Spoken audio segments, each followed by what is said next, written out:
And welcome back to The Factor Uncensored. A new study says strokes could cause nearly, get this, 10 million deaths by year 2050. According to that report, strokes are the second leading cause of death around the world, with 6.6 million deaths in 2020. Now you get that.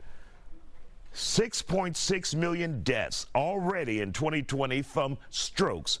Experts say more improvement is needed in stroke services, including more education about stroke and its risk factors like diabetes, high cholesterol, obesity, and smoking. Joining us to talk about it here on The Factor Uncensored, Dr. Danish Ali from Archpoint Pain Institute. First of all, many people hear strokes and they say, well, I know what a stroke is. Yeah. But do we truly know what a stroke is?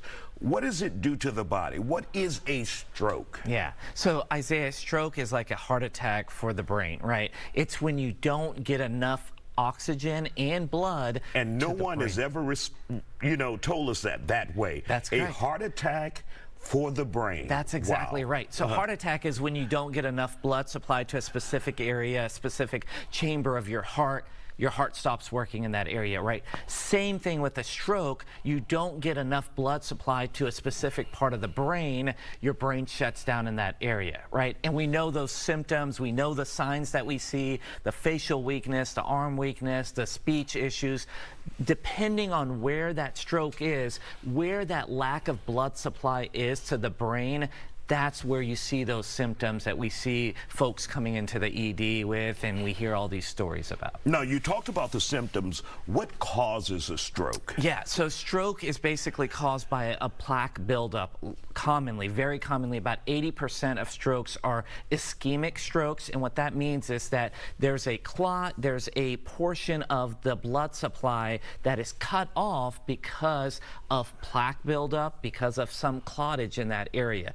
And that specific portion no longer gets that blood supply that it needs. That's number one. That's about 80% of that. 20% of those are hemorrhagic strokes, where because of that blood supply is not receiving in that area, it bleeds through and there's bleeding in the brain. And so those are the two common reasons why we see those strokes happen. So I'm paranoid about strokes because I know a lot of people my age who have died or have been left incapacitated as a result of strokes. Yeah. So don't judge me, but I take a baby aspirin each morning.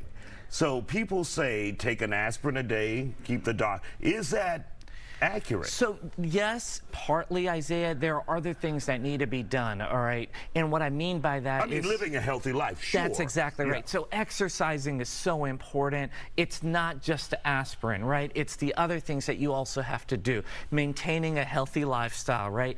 Minimizing your processed foods, right? Minimizing those McDonald's and those, French fries and those chicken nuggets that we love. Why are you looking at me when you say all of that? Smoking, right? We've talked about this. Smoking, obesity, we know that there are certain hereditary risk factors that you and I can prevent and we can work on to improve. That will reduce our chances, right? Some folks have cardiac histories, right? There's a lot of folks that we've seen that have new onset of atrial fibrillation, which is basically the blood in your heart is not circulating and it's not getting enough blood supply to the brain. That's why it's so important to see your physician, to do normal maintenance and get tested, get blood work done, and also your heart looked at. All right, Dr. Danish Ali, Archpoint Pain Institute. I feel like I've been targeted tonight. Not at all. All your life. All your life you had to fight.